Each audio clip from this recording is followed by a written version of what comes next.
透過觀世音菩薩嘅法門裏邊咧，教我哋點樣去聽嘢，同聽，然後咧你去觀察，你會知道咧每件事嘅始末係點樣，你就唔會咧有犯錯，同埋咧有判斷錯誤嘅事情。咁好啦，我哋念觀世音菩薩要念到點樣呢？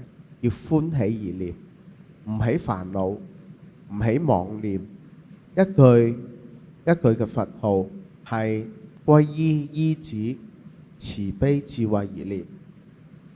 咁觀世音菩薩呢個聖號呢，就能夠好入心咁樣建立喺我哋嘅心裏邊，讓我哋嘅心咧能夠安住。好啦，我念觀世音菩薩，我學念大悲咒。大悲咒如果我哋能夠可以學念到，或者在座都經常去念大悲咒，越熟嘅嘢呢，我哋呢會越會輕視。但係呢初學呢就唔會輕視。初學因為點啊？一個字一個字去念。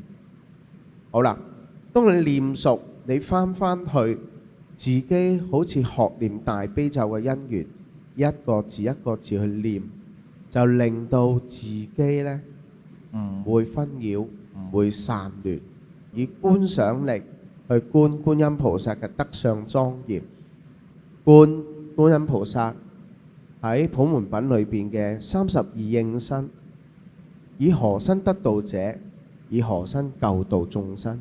咁大家呢有咁嘅因緣，我哋就要切切實實去將觀音菩薩呢個法門學好去，真真正正能夠透過大悲咒與觀世音菩薩嘅相應，令到你嘅慈悲安住喺自己嘅心裏邊。呢個就係實實在在稱念觀世音菩薩同持誦大悲咒嘅功德。好，祝福大家。